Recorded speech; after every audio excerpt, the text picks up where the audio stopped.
Hello folks, Graham Thew here. Today I'm going to talk about painting a pear in watercolour and ink.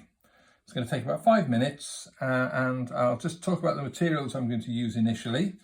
We've got, the colours we're going to use are the Winsor & Newton Artists colours, and we've got olive green, we've got raw umber and burnt umber, sap green and yellow ochre. And those will be the colours I use, along with copious amounts of nice clean water, and also using some quink ink, which is, yes, it's the sort of stuff that we used to use at school, and an old mapping pen. And the brush I'm using today is a Rosemary & Co. Kolinsky Sable size 5, and it goes to a beautiful point, and should be able to do all the work that I need to do with that. So, without further ado, as they say, I'm going to pick up my trusty pencil, and I'm going to use this mount.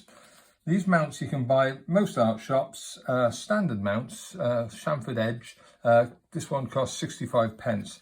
And I find it quite useful to use one of these to just, give me a nice rectangular frame to the work. And also, if I like it, I know that I can buy a frame that will suit that off the peg, and it's not going to cost me a great deal, and it's going to make a very nice picture for anybody's wall.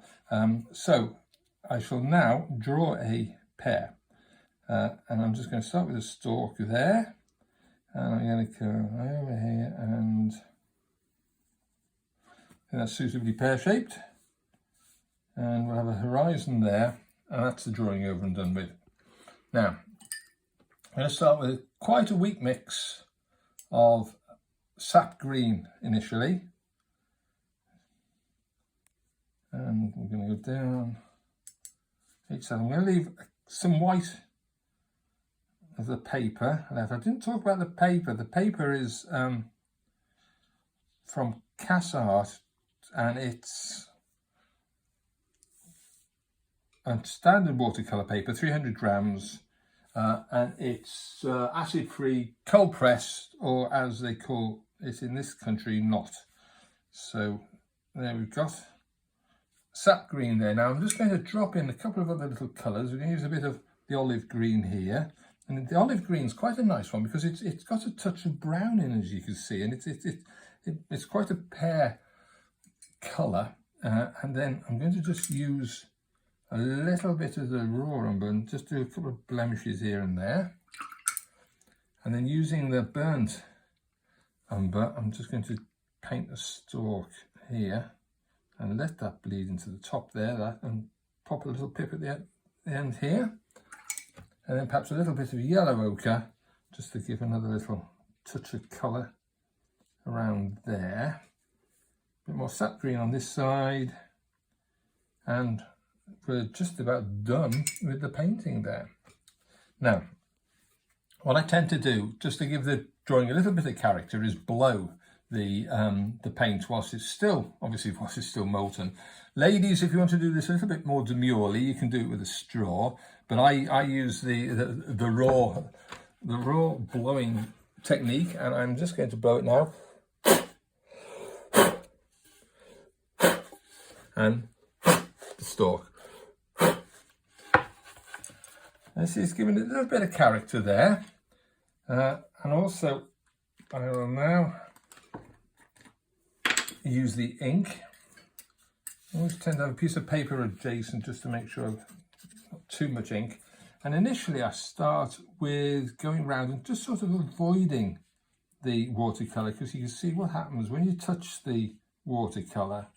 You get this nice bleeding effect here, where the colour runs, the ink runs into the colour, and again gives it a little bit more character.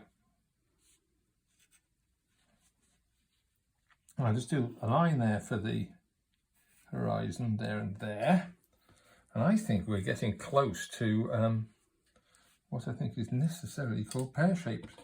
I'm just going to use a bit more colour here where we've got the brown, and just let that bleed in a bit more there.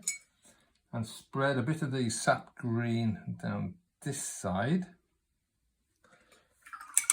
And using some yellow ochre, just mark the horizon, letting the ink go into the yellow ochre.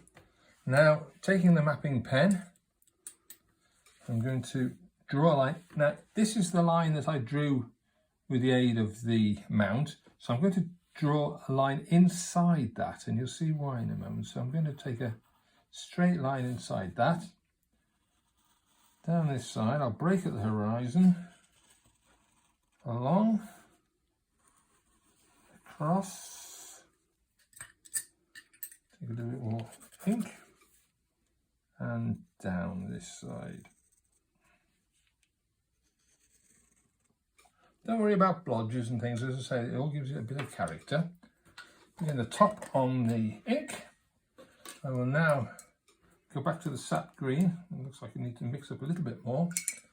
But again, using this watery mix, I'm just going to take it down the side of, now you see the way the ink blossoms into the green. The same here. And across the bottom. And across the top.